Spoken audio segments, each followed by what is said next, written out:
এই বর্ষাকালে আমাদের চারিধারে প্রচুর জঙ্গল হয়ে যায়, আবার অনেক সময় জায়গায় জায়গায় জল জমে থাকে, যার কারণে মশার উৎপাত এই বর্ষাকালে প্রচুর পরিমাণে বেড়ে যায়।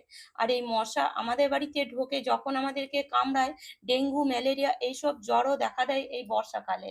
আর এই মশার হাত থেকে বাঁচার জন্য তখন আমরা বাজার থেকে নানান রকম কেমিক্যাল যুক্ত ওষুধ ব্যবহার করতে থাকি, কিন্তু এগুলো আমাদের শরীরে বিশাল ক্ষতি করে। তো বন্ধুরা, কেমিক্যাল যুক্ত ওষুধ ব্যবহার না করে আজকের এই ঘরোয়া পদ্ধতিটি একবার হলেও আপনি ব্যবহার করে দেখুন। আপনার নিঃশ্বাস নিতে এতটুকুও কষ্ট হবে না, আর আপনার বাড়ি ছেড়ে মশা 100% পালাবে। তো এখানে তার জন্য আপনি একটা পেঁয়াজ ইউজ করুন। এই পেঁয়াজের যে স্মেল, এই পেঁয়াজের যে ঝাঁঝ, একদমই কিন্তু মশা সহ্য করতে পারে না। একবার হলে বন্ধুরা এই আজকের রেমেডিটি ব্যবহার করে দেখবেন। পুরো ভিডিওটা অবশ্যই একটু মন দিয়ে দেখে নিন, কেননা আজকের রেমেডিটি এতটাই কার্যকারী আর এতটাই ইউজফুল যে আপনি অবাক হয়ে যাবেন। একবার ব্যবহার করলে আপনি বুঝতে পারবেন যে এটা কতটা কাজ করতে পারে। তো এটাকে আপনি একবার বানিয়ে প্রত্যেক দিন ব্যবহার করতে পারেন। একবার শুধু বানিয়ে নেন সময় মতো, বাস প্রত্যেক দিন ব্যবহার করুন। তো দেখুন, এখানে একটা মিডিয়াম সাইজের লাল পেঁয়াজ আপনাকে নিয়ে নিতে হবে। আর এই পেঁয়াজটা আপনি একবার নিয়ে মাস থেকে মাস ব্যবহার করতে পারেন, 2 থেকে 3 মাস ব্যবহার করবেন। পেঁয়াজটা যতক্ষণ না পুরোপুরি শুকিয়ে যাচ্ছে ততদিন আপনারা ব্যবহার করুন। তো কিভাবে ব্যবহার করবেন তার জন্য অবশ্যই পুরো ভিডিওটা বারে বারে বলছি, একটু দেখে নেবেন। তো দেখুন, এখানে পেঁয়াজটাকে এভাবে আমি কেটে সাইডে রেখে দিলাম। এবার এখানে আমরা নিয়ে নেব লবঙ্গ। এই যে লবঙ্গ, এর মধ্যে কিন্তু একটা স্মেল আছে। দেখবেন, যখন আমাদের দাঁতে ব্যথা করে আমরা কি করি, লবঙ্গ ইউজ করি। অনেক সময় দাঁতে পোকা হলে প্রচুর ব্যথা করে। এই লবঙ্গ যদি তখন আপনি মুখে দেন, দেখবেন দাঁতে ব্যথা কিন্তু সঙ্গে সঙ্গে দূর হয়ে যায়। কারণ যে পোকাগুলো থাকে সেগুলো কিন্তু একদমই সহ্য করতে পারে না এই লবঙ্গের স্মেল। সেই জন্য বলে যে দাঁতে ব্যথা করে লবঙ্গ ব্যবহার করতে। তো যদি মুখের পোকা মরে যায়, মানে দাঁতের পোকা যদি এই লবঙ্গের জন্য মরে যেতে পারে, তাহলে এই ছোট ছোট মশাগুলো তো 100% মরেই যাবে। তো দেখুন, এখানে লবঙ্গ আপনাকে নিয়ে নিতে হবে 4 থেকে 5 পিস মতন। আর তার সাথে সাথে নিয়ে নিতে হবে একটা কর্পূর।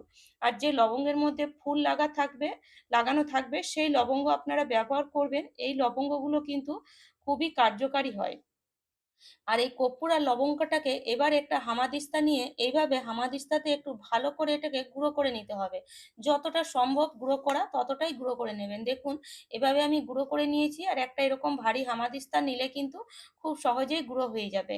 এবার এই এই কর্পূর আর এই যে লবঙ্গটা আছে, এটা আমরা এই বাটির মধ্যে নিয়ে নেব। যখনই আপনি এটাকে গুঁড়ো করবেন তখনই দেখবেন এর স্মেলটা খুব সুন্দরভাবে বেরিয়ে আসছে। তো দেখুন, এটাকে আমি বাটির মধ্যে নিয়ে নিয়েছি, আর এইভাবে গুঁড়ো করে আপনারা বেশি পরিমাণে বানিয়েও রেখে দিতে পারেন। একদিন বানিয়ে ব্যবহার করে দেখুন, যদি আপনাদের একদিন বানিয়ে পছন্দ হয়, দ্বিতীয় দিন আপনারা বেশি পরিমাণে বানিয়ে একটা এয়ারটাইট কন্টেনারের মধ্যে রেখে দেন। এবার এখানে দিয়ে দেব আমরা কিছুটা পরিমাণ সর্ষের তেল। তো মোটামুটি হাফ চামচের মতন সর্ষের তেল দিয়ে দিয়েছি। এবার ভালো করে এটাকে মিশিয়ে নেব। তো দেখুন, এই যে সর্ষের তেল, এর মধ্যেও কিন্তু একটা ঝাঁঝ আছে। দেখবেন সর্ষের তেল যখন আমরা রান্না করি, এর ঝাঁঝে কিন্তু আমাদের চোখ জ্বালা করতে লাগে। তো সেই জন্য সর্ষের তেল ব্যবহার করলে কিন্তু মশাও আপনার বাড়ি ছেড়ে 100% পালাবে। তো এবার দেখুন, এই যে পেঁয়াজটা আছে, এবার এই পেঁয়াজটাকে একটু কায়দা করে কেটে নিতে হবে। তো পেঁয়াজটার এই যে মাথার দিকটা আছে, মাথার মানে যাই হোক, মাথার দিকটা এইভাবে কেটে আপনাকে একটু বাদ দিয়ে দিতে হবে। মানে একটা ছোট্ট বাটির শেপ পেঁয়াজটাকে তৈরি করতে হবে, বাটির শেপে। তো এইভাবে দেখুন, একটা আমি নিয়ে নিয়েছি চামচ। চামচের পেছন দিকটা দিয়ে এইভাবে একটুখানি আপনাকে যদি কুড়ে দেন পেঁয়াজটা, তাহলে কি হবে, একটা বাটির শেপ কিন্তু পেঁয়াজটায় চলে আসবে। আর এই পেঁয়াজটা একদিন বানিয়ে আপনি 2 মাস ব্যবহার করতে পারবেন। পেঁয়াজটা কিন্তু চট করে কিন্তু শুকে যাবে না। যতদিন না শুকাচ্ছে ততদিন আপনি ব্যবহার করুন, খারাপ হওয়ার কোনো সিন নেই। তো দেখুন, পেঁয়াজটা এইভাবে আমি একটা বাটির শেপ দিয়ে দিয়েছি। আর পেঁয়াজটা যখনই আপনি এইভাবে মানে কাটবেন, দেখবেন একটা পেঁয়াজের থেকে ঝাঁঝ বেরোচ্ছে আর চোখে জল অটোমেটিক চলে আসছে। তার মানে বুঝতে পারছেন আমরা এই পেঁয়াজটা সহ্য করতে পারছি না। তাহলে মশা কিভাবে সহ্য করবে? মশা তো 100% পালাবে। এবার এখানে নিয়ে নেন কিছুটা পরিমাণ তুলো। আর এইভাবে যেমন আমরা সলতে বানাই, ঠিক সেরকমই আপনাকে সলতে বানিয়ে নিতে হবে। তো এরকম সলতে রেডিমেডও কিনতে পাওয়া যায়, আপনারা চাইলে সেগুলোও কিনে আনতে পারেন।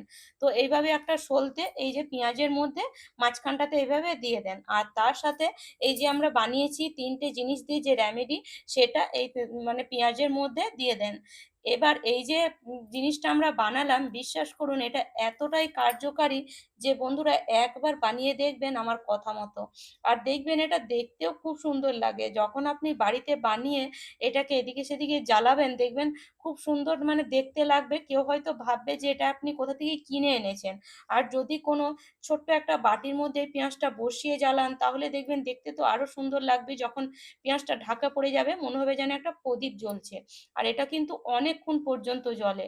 বিশ্বাস করতে পারবেন না আপনারা এটা কতক্ষণ জ্বলে। ৫ থেকে ৬ ঘন্টা মানে আরামসে জ্বলবে। তো আমি আপনাদেরকে প্রুফ দেখাবো যে কতক্ষণ এটা জ্বলছে।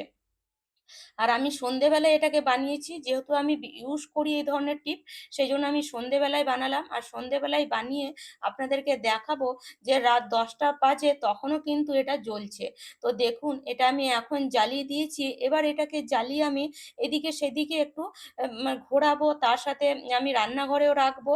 তো চলুন আমি এই যে রেখে দিচ্ছি। যেখানে, যেখানে মনে হচ্ছে যে মশার উপদ্রব বেশি বা মশা এদিকে আসতে পারে, যেমন ধরুন জানলার কাছে, সাধারণত জানলার কাছে কি হয় মশা মানে দেখা যায় বা মশা অনেক সময় চলে আসে জানলা খোলা থাকলে।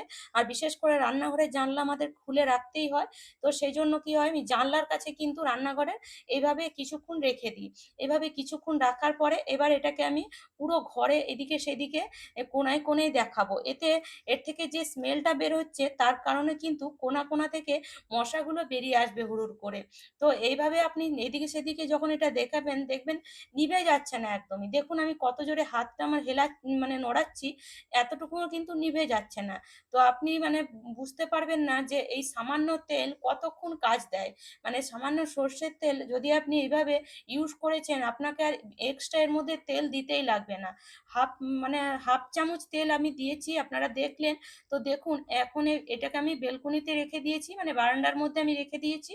আর এখন দেখুন একদম সন্ধ্যেবেলায় আমি সন্ধ্যা দিয়েছি, তারপরে রেমেডি বানিয়েছি। আর দেখুন মানে বুঝতেই পারছেন তুলসী তলাতে আমার প্রদীপ জ্বলছে আর এটাও এখানে জ্বালিয়েছি। তো এখন কিন্তু সন্ধ্যেবেলা আর এখন এটাকে আমি জ্বালিয়ে এভাবে রেখে দিচ্ছি। আর তারপরে আমি ২ ঘন্টা পরে আবার এটাকে আমি নিয়ে যাবো গ্যাসের কাছে। রান্নাঘরে যেহেতু আমি মানে কাজ করবো সেজন্য আমি গ্যাসের কাছে নিয়ে এটাকে আমি গ্যাসের কাছেও কিছুক্ষণ রেখে দিয়েছিলাম। তারপরে দেখুন এভাবে গ্যাসের কাছে রাখার জন্য দেখুন চারিদিকটা দেখছেন আস্তে, আস্তে কিন্তু পেঁয়াজটা একটুখানি মানে মনে হচ্ছে যেন শুকে, শুকে আসছে। যেহেতু এটা জ্বলছে তো একটা পাওয়ার আছে আগুনের, সেজন্য দেখুন মনে হচ্ছে পেঁয়াজটা একটুখানি জ্বলে আসছে। তো দেখুন কত সুন্দর এটা জ্বলছে। এটা আস্তে, আস্তে জ্বলবে আর বিশ্বাস করুন অনেকক্ষণ জ্বলবে। আরেকটা জিনিস আমি আপনাদেরকে দেখাচ্ছি। দেখুন এখন দেখুন হঠাৎ করে লাইন চলে গেল। তো আমার মনে হলো সিনটা একটু মানে নেয়া দরকার। কেননা এত সুন্দর লাগছিল লাইন যাওয়ার পরে, মানে এত সুন্দর লাগছিল মনে হচ্ছিল ঘরে কিছু একটা সুন্দর জিনিস জ্বলছে। তো দেখুন লাইন চলে গেলে এটা যদি জ্বালিয়ে রাখেন দেখতে খুবই সুন্দর লাগবে। আর রাত ১০ টার সময় আমি আপনাদেরকে দেখাচ্ছি দেখুন এখনো পর্যন্ত কিন্তু সলতেটা একদম জ্বলে গেছে, তেল একদমই নেই। তবুও কিন্তু এখনো পর্যন্ত হালকা, হালকা জ্বলছে। এর থেকে কিন্তু সুন্দর একটা স্মেল বেরিয়ে আসছে। তো বন্ধুরা একবার হলেও বানিয়ে দেখবেন। আম বিশ্বাস করুন 100% কাজ করবে আর দেখতেও খুবই সুন্দর লাগে। আর এইভাবে যদি বানিয়ে ব্যবহার করেছেন আপনার বাড়িতে কোনো বাচ্চার হোক, বয়স্ক মানুষ হোক কারোর কোনো ক্ষতি হবে না। আর আমার টিপস যদি আপনাদের এতটুকুও ভালো লাগে তাহলে অবশ্যই লাইক করবেন, শেয়ার করবেন আর আমার চ্যানেলটিকে সাবস্ক্রাইব করে নেবেন এরকম নিত্য নতুন টিপস দেখার জন্য।